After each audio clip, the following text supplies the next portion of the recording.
பீக்கங்காய், 2 பீக்கங்காய், ஒரு 1/2 கிலோ சைஸில் பீக்கங்காய், ஒரு கத்திரிக்காய், இதை போட்டு இன்றைக்கி குழம்பு வைக்கணும்.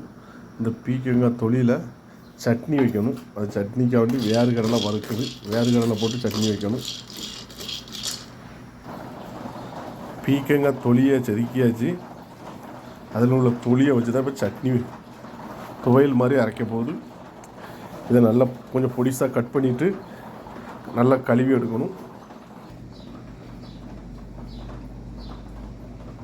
பீக்கங்காய் தொலியில் சட்னி பண்ணதுக்கு தேவையான பொருள்: பச்சை மிளகா காரத்துக்கான, ஒரு 10 பொடி உள்ளி, ஒரு 6-7 பூண்டு பல், ஒரு துண்டு இஞ்சி, ஒரு அரை முறி தேங்காய், ஒரு புதினா, ஒரு 2 இலை, கொஞ்சம் மல்லி இலை, தேவைக்கு கருவேப்பிலை, உளுந்தம்பருப்பு ஒரு கரண்டி, தேவைக்கு கடலை எடுத்துக்கிடலாம். இது இலை கம்மி தான் பீக்கங்காய் தொலி, அதனால் கம்மி. தேவைக்கு உப்பு, எண்ணெய் சேர்த்துருக்காங்க. எண்ணெய் காயட்டும். இது ஏற்கனவே உளுந்த பருப்பு வறுத்து வச்சது தான், கடலை இப்போ வறுத்தது. ஃபஸ்ட்டு தேங்காவை போட்டிருக்காங்க. எண்ணெயில் கொஞ்சம் இதாகட்டும்.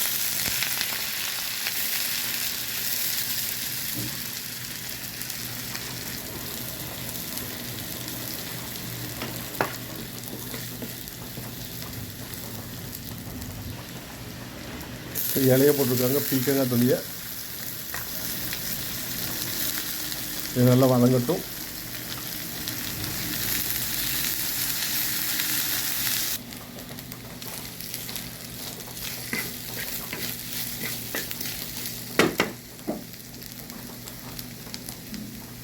பச்சை மிளகாய் சேர்த்துருக்காங்க, கட் பண்ணியிருக்காது, இதெல்லாம் தெரிக்கும்.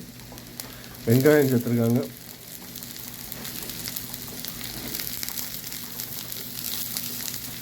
அது கூட பூண்டு, கருவேப்பிலை,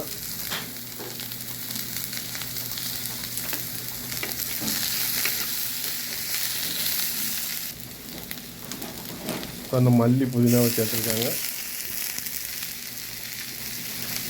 வீடியோ எடுத்துக்கலாம்.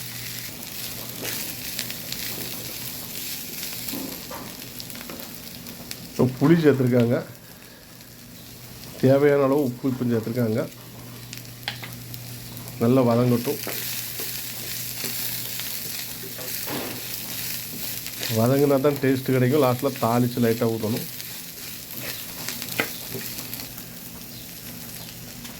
இப்போ உளுந்து சேர்த்துருக்காங்க. அது கூட தேவைக்கு நிலக்கடலை சேர்த்துருக்காங்க. நான் என் கைக்கு 2 ஊற்று சேர்க்கேன்.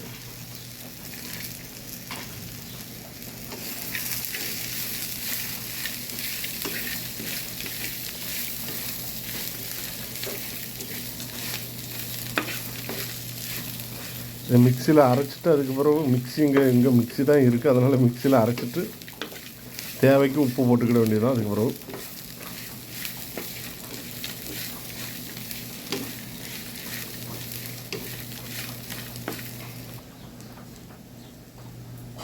இது நல்லா ஆற வச்சு மிக்சியில் அரைக்கணும். நல்லா இதாகிட்டு நல்ல மனம், ஆற வச்சு அரைக்கணும். சாப்பாட்டுக்கு நல்லாயிருக்கும். இப்போ இது கூட பீக்கங்காய், கத்திரிக்காய் போட்டு தொக்கு மாதிரி வைக்கணும்.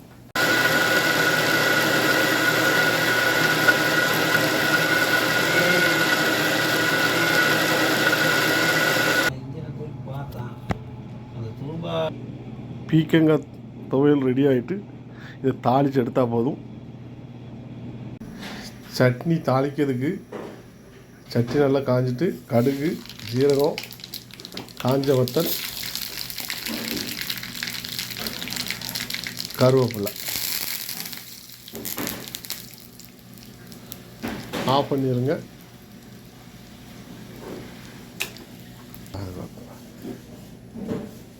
சட்னியை சேர்த்துருக்காங்க.